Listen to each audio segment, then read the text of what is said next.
Hello, నేను మీ CS రావు. చిలకలూరుపేటలో కూటమి సభ జరిగింది. ఆ తర్వాత జరిగినటువంటి పరిణామాలను కనుక తీసుకుంటే ఇప్పటికీ కూడా ఆ సభకు సంబంధించినటువంటి నిఘా వైఫల్యం వెంటాడుతూనే ఉంది. ప్రధానమంత్రి హోదాలో నరేంద్ర మోడీ పాల్గొన్నటువంటి ఆ సభలో నిఘా వైఫల్యం కానీ భద్రతా వైఫల్యం కానీ క్లియర్గా కనిపించింది. అందుకే పంజాబ్లో ఏ విధంగా అయితే సంఘటన జరిగిందో గత అసెంబ్లీ ఎన్నికల సందర్భంగా ఇప్పుడు చిలకలూరుపేటలో కూడా అదే జరిగింది అనేటువంటి ఒక నివేదికను కేంద్ర ఐబీ ఇచ్చింది అని చెప్పి కూడా తెలుస్తూ ఉంది. గత అసెంబ్లీ ఎన్నికల సందర్భంగా పంజాబ్లో నరేంద్ర మోడీ దాదాపుగా సెక్యూరిటీ కోల్పోవడం జరిగింది. అప్పుడు ఐబీ ఎంటర్ అయింది. ఐబీ ఎంటర్ అయ్యి ఒక నివేదికను ఇచ్చింది. ఆ తర్వాత పంజాబ్లో ఉండేటువంటి పోలీస్ బాస్తో పాటు అనేక మంది పోలీసుల్ని బదిలీ చేసింది. అలాగే సస్పెన్షన్ వేటు కూడా వేసింది. అయితే చిలకలూరుపేటలో జరిగినటువంటి సభ, ఆ సభలో వైఫల్యం ఎవరిని బాధ్యులు చేయాలి అనే దాని మీద చర్చ అయితే జరుగుతుంది. తెలుగుదేశం పార్టీ ఇప్పటికే ఎన్నికల కమిషన్కి కంప్లైంట్ చేసింది. అలాగే బీజేపీ పిఎంఓ ఆఫీస్కి కంప్లైంట్ చేసింది. అలాగే కేంద్ర నిఘా వర్గాలకు కూడా కంప్లైంట్ చేసింది. నరేంద్ర మోడీకి సరైనటువంటి భద్రత కల్పించలేదు అనేటువంటి ఆరోపణలు ఇప్పుడు ఆంధ్రప్రదేశ్ పోలీసులు ఎదుర్కొంటూ ఉన్నారు. దానికి బాధ్యుల్ని ఎవరు చేయాలి, ఎవరిని చేసేదానికి అవకాశం ఉంది అనే దాని మీద ఇప్పుడు ఐబీ ఒక రిపోర్ట్ కూడా తయారు చేసింది.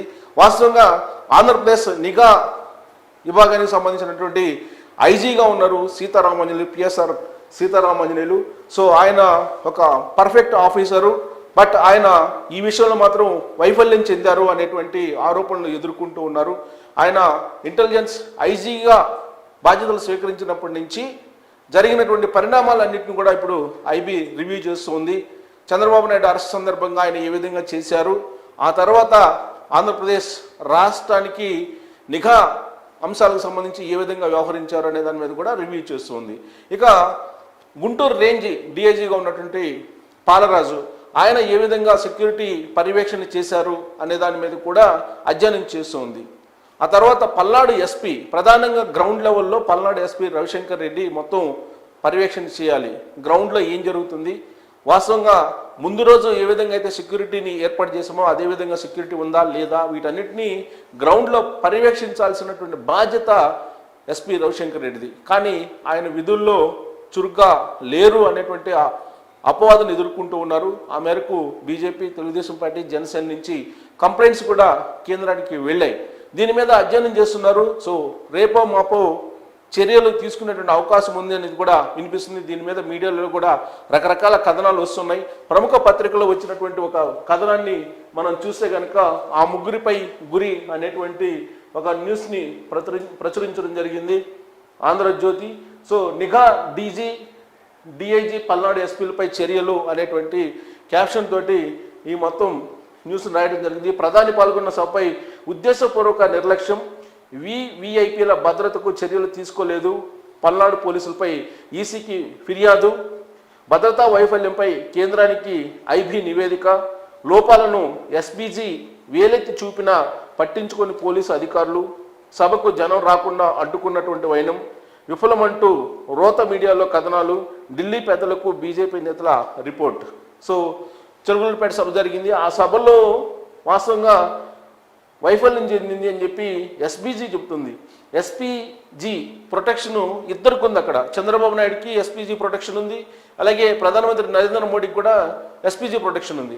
Z+ కేటగిరీలో ఉన్నటువంటి ఇద్దరు వ్యక్తులు పాల్గొన్నటువంటి ఆ సభలో భద్రతా వైఫల్యం చాలా క్లియర్గా కనిపించింది. దానికి ఖచ్చితంగా పోలీసుల మీద చర్యలు తీసుకోకపోతే రాబోయేటువంటి రోజుల్లో అనేకమైనటువంటి సభలు కూడా జరగబోతున్నాయి. కాబట్టి ఇంకా నిర్లక్ష్యం వహించేటువంటి అవకాశం ఉందని చెప్పి కేంద్రం భావిస్తుంది. ఇప్పటికే ఐబీ ఇంటెలిజెన్స్ బ్యూరో కేంద్రానికి ఒక నివేదిక కూడా ఇవ్వడం జరిగింది. అదే సారాంశంతో ఈ కథనాన్ని రాయడం జరిగింది.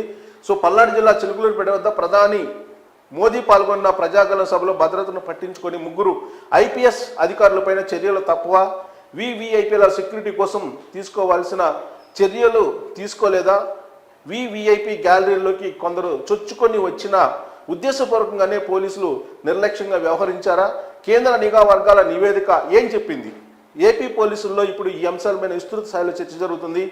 ప్రధానికి భద్రత కల్పించేటువంటి స్పెషల్ ప్రొటెక్షన్ గ్రూప్ అధికారులు చేసినటువంటి సూచనలను అధికారులు పెడజేవన పెట్టారని కేంద్ర హోంశాఖకు చెందిన ఇంటెలిజెన్స్ బ్యూరో నివేదిక ఇచ్చింది. ఇది తెలియడంతో intelligence DG PSR Anjaneyulu, Guntur range DIG Palaraju, Palnadu జిల్లా ఎస్పీ రవిశంకర్ రెడ్డిలో టెన్షన్ మొదలైనట్లు తెలుస్తుంది. దీనికి తోడు వారిపై చర్యలు తీసుకోవాలని, వారిని ఎన్నికల విధుల నుంచి తప్పించాలని టీడీపీ, జనసేన, బీజేపీ నేతల బృందం రాష్ట్ర ఎన్నికల ప్రధాన అధికారికి కంప్లైంట్ చేసింది. ఇది ప్రధాన పత్రికలో వచ్చినటువంటి న్యూస్. సో వాస్తవంగా ఐబీ ఎప్పుడు కూడా పర్యవేక్షిస్తుంటుంది ప్రధానమంత్రి నరేంద్ర మోడీ టూర్స్ని కానీ, ప్రధానమంత్రి నరేంద్ర మోడీ భద్రతలను కానీ పర్యవేక్షిస్తూ ఉంటుంది. సో ఐబీ ఎప్పటికప్పుడు కేంద్ర హోంశాఖకు నివేదికలు ఇస్తూ ఉంటుంది. చిలకలూరిపేట సభకు సంబంధించి కూడా ఖచ్చితంగా ఐబీ నివేదిక ఇచ్చి ఉంటుంది. ఎగ్జాక్ట్గా పంజాబ్లో కూడా అసెంబ్లీ ఎన్నికల సందర్భంగా ఇదే జరిగింది. ఐబీ అప్పుడు కేంద్ర హోంశాఖకు నివేదిక ఇచ్చింది. ఆ తర్వాత అక్కడ ఉన్నటువంటి పోలీసు ఉన్నతాధికారుల మీద, ఐపీఎస్ల మీద కఠినమైనటువంటి చర్యలు తీసుకుంది. సేమ్ ఇప్పుడు కూడా ఆంధ్రప్రదేశ్లో అదే జరగబోతుంది అనేటువంటి ఒక చర్చ అయితే పోలీసు వర్గాల్లో చాలా సీరియస్గా నడుస్తూ ఉంది. వాస్తవంగా చిలకలూరిపేట సభకు కొన్ని లక్షల మంది వస్తారని చెప్పి ముందుగానే తెలుగుదేశం పార్టీ, జనసేన, బీజేపీ పోలీసులకు సమాచారాన్ని ఇచ్చింది. సుమారుగా 15 లక్షల మంది ఆ సభకు హాజరవుతారని అంచనా వేస్తూ వాళ్ళు 300 ఎకరాల్లో ఆ సభను ఏర్పాటు చేస్తున్నట్టు కూడా రాతపూర్వకంగా పోలీసులకు సమాచారం ఇచ్చారు. ఆ సమాచారాన్ని బేస్ చేసుకుని పోలీసులు తగిన ఏర్పాట్లు చేయాల్సినటువంటి అవసరం ఉంది. అంతేకాదు ప్రధానమంత్రి నరేంద్ర మోడీ హాజరవుతున్నారు కాబట్టి ముందు రోజే ఆ డయాస్కి సంబంధించిన అంశాలు, అలాగే పార్కింగ్కి సంబంధించినటువంటి అంశాలు, అలాగే హెలిప్యాడ్కి సంబంధించినటువంటి అంశాలు, వీటన్నిటినీ కూడా పర్యవేక్షించాలి. అవసరమైతే రెక్కీ కూడా నిర్వహించాలి. కానీ ఇవేమీ చేయలేదు ఆంధ్రప్రదేశ్ పోలీసులు అనేది ఐబీ ఇచ్చినటువంటి నివేదికలో ఉన్నటువంటి ప్రధానమైనటువంటి అంశం. ప్రత్యేకించి ఇంటెలిజెన్స్కి సంబంధించినటువంటి ఐజీగా ఉన్నటువంటి పిఎస్ఆర్ ఆంజనేయులు నిఘా వైఫల్యం చెందారు నిఘా పెట్టడంలో, అలాగే ఇంటెలిజెన్స్కి సంబంధించినటువంటి రిపోర్ట్ ఇవ్వడంలో కూడా వైఫల్యం చెందారు. ఆ సభకు ఎంతమంది పబ్లిక్ వస్తారు, ఆ గ్రౌండ్ సరిపోతుందా, పార్కింగ్ ఎక్కడ ఉంటుంది, అలాగే హెలిప్యాడ్లు ఎక్కడ ఉంటాయి, ఇవన్నిటిని కూడా పర్యవేక్షించాలి. ప్లస్ పబ్లిక్ ఎలాంటి వాళ్ళు వస్తారు అనేది కూడా నిఘా వర్గాల ద్వారానే ముందుగా తెలుసుకోవాలి. నిఘా వర్గాలే కనిపెట్టాలి కూడా. కానీ అవేమీ జరగలేదు. పైగా నరేంద్ర మోడీ ప్రసంగిస్తున్నటువంటి సమయంలోనే అక్కడ ఉండేటువంటి పబ్లిక్ డయాస్ వైపు దూసుకొచ్చేటువంటి ప్రయత్నం చేశారు. అక్కడ స్పీకర్స్ సంబంధించినటువంటి అక్కడ అంశాలు మైకులు కట్ అయిపోయాయి. సో దీంతో ఆయన స్పీచ్కి అంతరాయం కూడా కలిగింది. చంద్రబాబు నాయుడు స్పీచ్కి అంతరాయం కలిగింది. అలాగే పవన్ కళ్యాణ్ స్పీచ్ కూడా అంతరాయం కలిగింది. ఇదంతా కూడా నిఘా వైఫల్యం అని చెప్పి ఇంటెలిజెన్స్ బ్యూరో భావిస్తుంది. ఆ మేరకు కేంద్ర నిఘా వర్గాలకి అలాగే కేంద్ర హోంశాఖకు కూడా రిపోర్ట్ చేసినట్టు తెలుస్తుంది. అదే ఇప్పుడు హాట్ టాపిక్గా మారింది ఆంధ్రప్రదేశ్ ఎన్నికల సందర్భంగా. ప్రస్తుతం అయితే ఎన్నికల కోడ్ కొనసాగుతూ ఉంది. ఎన్నికల కోడ్ సందర్భంగానే ఆ సభ కూడా జరిగింది. ఎన్నికల కోడ్ వచ్చిన తర్వాత జరిగినటువంటి మొట్టమొదటి సభ అది. అందులో 3 పార్టీలకు సంబంధించినటువంటి అధినేతలు పాల్గొన్నారు. ఒక పాపులర్ హీరో పవన్ కళ్యాణ్, అలాగే ఒక పార్టీ అధ్యక్షుడు చంద్రబాబు నాయుడు Z+ కేటగిరీలో ఉన్నటువంటి 40 సంవత్సరాల అనుభవం ఉన్నటువంటి పొలిటికల్ లీడర్. ఇక నరేంద్ర మోడీ, ఆయనకి భద్రత హైగా ఉండాలి అనేది గత కొంతకాలంగా కూడా కేంద్ర హోంశాఖ చెప్తూ ఉంది. అయినప్పటికీ ఎక్కడ కూడా ఆంధ్రప్రదేశ్ ప్రజలు, ఆంధ్రప్రదేశ్ పోలీసులు దానికి సంబంధించినటువంటి భద్రతా చర్యలు తీసుకోలేదు అనేది అక్కడ వినిపిస్తూ ఉంది. చాలా క్లియర్ కట్గా భద్రతా వైఫల్యం కనిపిస్తుంది అనేది నరేంద్ర మోడీయే గ్రహించారు. ఒకనొక సమయంలో నరేంద్ర మోడీ జోక్యం చేసుకొని అక్కడ విద్యుత్ పోల్స్ మీద ఉన్నటువంటి ప్రజలను దింపేటువంటి ప్రయత్నం చేశారు అని అంటే పోలీసుల వైఫల్యం ఏ స్థాయిలో ఉంది అనేది వేరే చెప్పనవసరం లేదు. అక్కడ పోలీసులు ప్రజల్ని అదుపు చేసేటువంటి ప్రయత్నం చేయలేదు. పైగా నాయకులకు భద్రత కల్పించేటువంటి ప్రయత్నం కూడా చేయలేదు.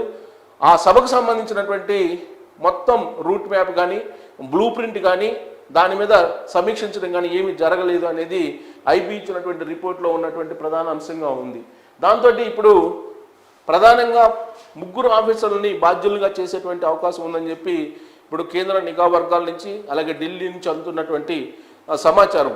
వాళ్ళల్లో ప్రధానంగా నిఘా చీఫ్గా ఉన్నటువంటి ఐజీగా ఉన్నటువంటి పిఎస్ఆర్ ఆంజనేయులు, అలాగే పల్నాడు ఎస్పీ రవిశంకర్ రెడ్డి, గుంటూరు రేంజ్ డిఐజీగా ఉన్నటువంటి పాలరాజు, ఈ ముగ్గురిని బాధ్యులు చేయాలా, లేదంటే ఆంధ్రప్రదేశ్ పోలీస్ బాస్గా ఉన్నటువంటి రాజేంద్రనాథ్ రెడ్డి మీద చర్యలు తీసుకోవాలా అనే దాని మీద చాలా విస్తృతంగా చర్చ జరుగుతుంది. సో ఢిల్లీలో జరుగుతున్నటువంటి కసరత్తు దాని ఫలితం ఏమొస్తుంది అనేది ఇప్పుడు పోలీసులు ఆసక్తిగా చూస్తున్నారు. ఆంధ్రప్రదేశ్ పోలీసుల మీద మాత్రం ఖచ్చితంగా కఠినమైనటువంటి చర్యలు తీసుకునే అవకాశం ఉందని చెప్పి ఢిల్లీ నుంచి ఖచ్చితంగా సమాచారం అందుతుంది. సో ఆ చర్యలు ఎప్పుడు ఉంటాయి అనేది మాత్రం చూడాలి. సో కొన్ని రోజుల్లో ఉంటుందా, లేదంటే ఎన్నికల సందర్భంగా ఉంటుందా అనేటువంటి ప్రశ్న వేసుకుంటే ఇప్పుడు జనసేన కానీ, తెలుగుదేశం పార్టీ కానీ, బీజేపీ కానీ ఎన్నికలు సజావుగా జరగాలంటే వైఎస్ఆర్ కాంగ్రెస్ పార్టీకి లేదా జగన్మోహన్ రెడ్డికి అనుకూలంగా వ్యవహరించేటువంటి పోలీస్ ఆఫీసర్స్ని పక్కకు తప్పించాలి అనేటువంటి ఒక కంప్లైంట్ మాత్రం ఎన్నికల కమిషన్కు ఇవ్వడం జరిగింది. దాన్ని బేస్ చేసుకొని రాబోయేటువంటి ఎన్నికలు సజావుగా జరగాలంటే ఎవరైతే భద్రతా వైఫల్యానికి పాల్పడ్డారో, చిలుకలూరుపేట సభకు అంతరాయం కలిగించేలా పరోక్షంగా జగన్మోహన్ రెడ్డికి సహకరించారో వాళ్ళ మీద చర్యలు తీసుకోవాలని చెప్పి ఇప్పుడు పొలిటికల్గా ఒక డిమాండ్ అయితే వస్తుంది విపక్షాల నుంచి. దీని మీద అసలు ఏం జరిగింది అనేది ఐపీ కూడా ఒక రిపోర్ట్ ఇచ్చినటువంటి క్రమంలో ముగ్గురు ఆఫీసర్స్ మీద చర్యలు తీసుకునే అవకాశం ఉందని చెప్పి పోలీసు వర్గాల్లో చర్చ జరుగుతుంది.